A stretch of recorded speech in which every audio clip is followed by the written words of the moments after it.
Père évêque Grégoire m'a demandé un témoignage, non pas sur la figure de Monseigneur Jean, que je n'ai pas eu le privilège, la grâce de connaître, mais en somme une question toute simple et modeste. Dans ta vie du couple avec Roselyne, dans ta vie de prêtre, que signifie Monseigneur Jean? Alors, bien sûr, il y a ces écrits qui sont éminemment nourrissants. Je n'en parlerai pas ici parce qu'on n'en a pas le temps, et puis c'est une évidence. Et puis, deuxième aspect qui pour moi me touche profondément, c'est son œuvre ecclésiale. Ce que Monseigneur Jean nous dit, je crois, c'est que l'orthodoxie est universelle et non pas orientale seulement, ni nationale. Elle relève du patrimoine de l'Église indivise et d'une Église universelle. Elle est donc pour tous, et elle n'est pas le monopole d'une ethnie, d'une culture ou d'un patriarcat en particulier. C'est l'Église du Christ, et le Christ est à tous, pour tous. Et donc les Occidentaux y ont droit à cette eau vive-là. Et ils y ont droit tout en restant eux-mêmes et sans devoir se couler dans les habitudes, les traditions et les cultures d'autres peuples. C'est déjà énorme. Deuxième chose que Monseigneur Jean m'apprend, c'est qu'une spiritualité ne peut se déployer en dehors du terreau d'une culture et d'un contexte de vie concret. Il n'y a pas de spiritualité hors sol. Voilà, ce sont deux évidences pour chacun de nous ici. Mais lorsque j'ai eu la grâce de rencontrer l'orthodoxie occidentale par le biais de Béthanie en 1983, cela m'a beaucoup séduit et convaincu parce que mon expérience en Afrique et en Asie m'avait enseigné que les Africains n'étaient pas suffisamment rencontrés dans leur aspiration à eux par une Église romaine ou protestante très liée à la culture d'origine occidentale. C'étaient des églises quand même largement coloniales, et même après la colonisation, on voit bien que ces réflexes ethnocentriques sont restés. Ce sont des églises qui sont largement encore aujourd'hui occidentalisantes, c'est-à-dire qui apportent certes le Christ, et c'est l'essentiel, mais en même temps imposent à des gens qui ne sont pas occidentaux des formes d'être, de se comporter, de prier, de s'exprimer et de célébrer qui ne sont pas de leur culture. Et puis en Asie, j'ai rencontré des missionnaires qui, ethnocentriques eux aussi, bien intentionnés certainement, mais parlaient d'hindouisme ou de bouddhisme comme des choses, comme des croyances plus ou moins diaboliques, et qu'ils avaient à abandonner pour se convertir à la seule et unique vraie religion, tout le reste étant à rejeter absolument.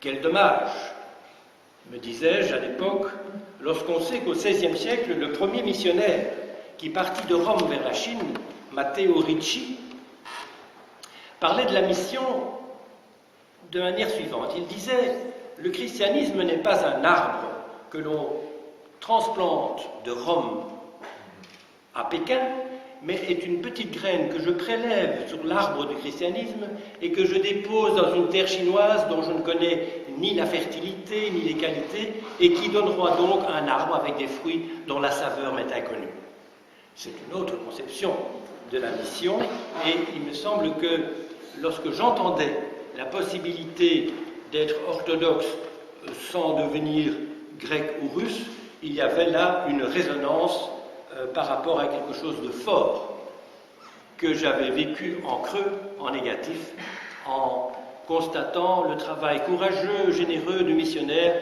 mais encore trop lié, encore trop ligoté dans leur ethnocentrisme colonial.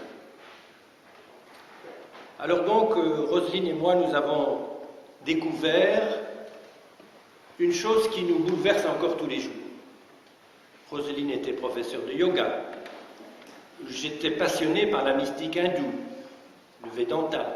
J'avais rencontré des moines bouddhistes au Sri Lanka, en Thaïlande, et voilà que grâce à l'enseignement de Père Alphonse, toutes ces richesses que j'avais reçues en Extrême-Orient, je les voyais présentes, mais à l'intérieur de ma propre tradition judéo-chrétienne. Alors là, le ciel m'est tombé sur la tête, comme dirait Astérix, et j'ai été fasciné par cette église qui portait cet enseignement et qui était l'ECOF. Et j'ai compris que l'orthodoxie, eh bien, n'était pas quelque chose de folklorique et d'extérieur à moi, mais qu'il y avait dans mes racines, dans le passé de mon pays, de ce continent, 1000 ans pendant lesquels nous avons été orthodoxes. Et ceci me fait songer à un concept, une notion qui a été très discutée en théologie missionnaire dans les années 60-70, c'est la notion de inculturation. Lorsque, dans l'Église catholique, on s'est rendu compte que l'effort missionnaire avait été trop marqué par le colonialisme, en somme, le général des Jésuites à l'époque, j'oublie son nom, Arupé, oui c'est ça, le général des Jésuites Arupé a lancé ce concept d'inculturation de la foi, c'est-à-dire il faut que la foi se serve et soit nourrie par la culture locale. Ceci en réaction à une conception coloniale et ethnocentrique de la mission. Cela est déjà fort intéressant en ce qui concerne l'Afrique et l'Asie, mais ce qui est encore plus intéressant, c'est que nous étions déjà chrétiens, et cela depuis 1000 ans. Et donc il y a là un héritage, un terreau spirituel, des saints, des églises, des liturgies, qui étaient les nôtres et sur lesquels nous pouvions greffer notre vie actuelle. Et ça, c'est l'extraordinaire cadeau divin que Monseigneur Jean nous donne, m'a donné. Partir de qui nous sommes. Retrouver en quelque sorte et réaliser les promesses inaccomplies du passé. Paul Ricoeur nous dit que le passé tire des flèches de futurité. À nous de saisir ces flèches. La foi de nos pères, pendant 1000 ans, est une source de richesse.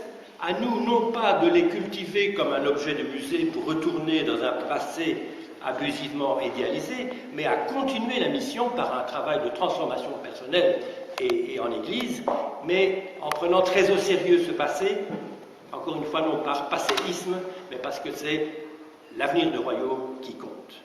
Alors, il me semble que Monseigneur Jean, aujourd'hui, me demande deux choses.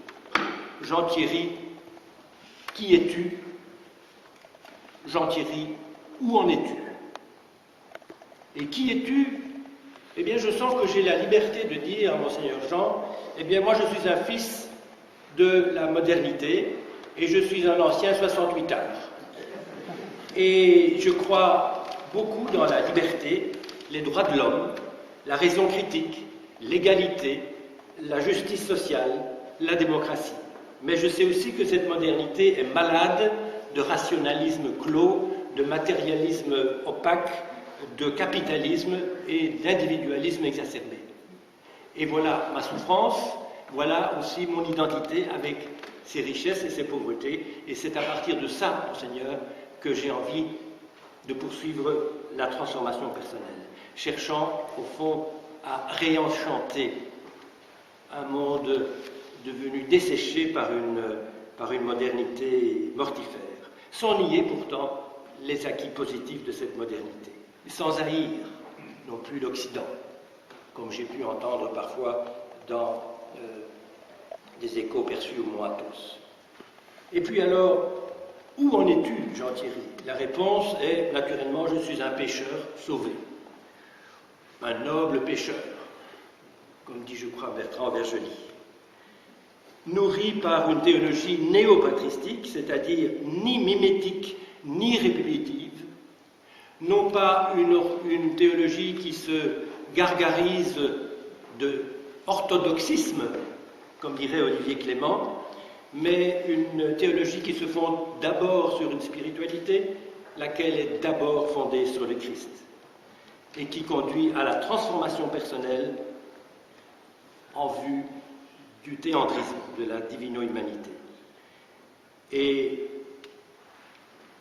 grâce au don de cette Église orthodoxe occidentale, j'ai pu découvrir la beauté d'une vie sans filioque, et donc avec un juste équilibre entre la liberté de l'expérience personnelle dans la mouvance du Saint-Esprit et l'ordre et la formulation exacte dans le Christ. C'est un cadeau immense. J'ai pu aussi découvrir une anthropologie ternaire, corps, âme, esprit, et donc découvrir combien il est bon, il est doux, il est nécessaire d'être pneumatique. Je terminerai en disant que pour moi, Monseigneur Jean, c'est le Père, c'est mon Père, c'est celui qui m'engendre à l'intérieur du grand mouvement d'engendrement de Dieu lui-même. Il est l'homme qui me permet de grandir pour découvrir ma personne. Il n'est pas un gourou qui m'attire à lui pour qu'on l'imite. Il est un maître, un père qui me demande à inventer à mon tour, qui m'envoie, qui me bénit, qui me conforte et qui m'inspire. Et je retiens de lui 3 petites phrases qui me semblent ramasser une partie de son génie. Dieu veut qu'on soit libre, sans décision, point de chemin spirituel, et l'unique sujet pour nous chrétiens, c'est l'émerveillement.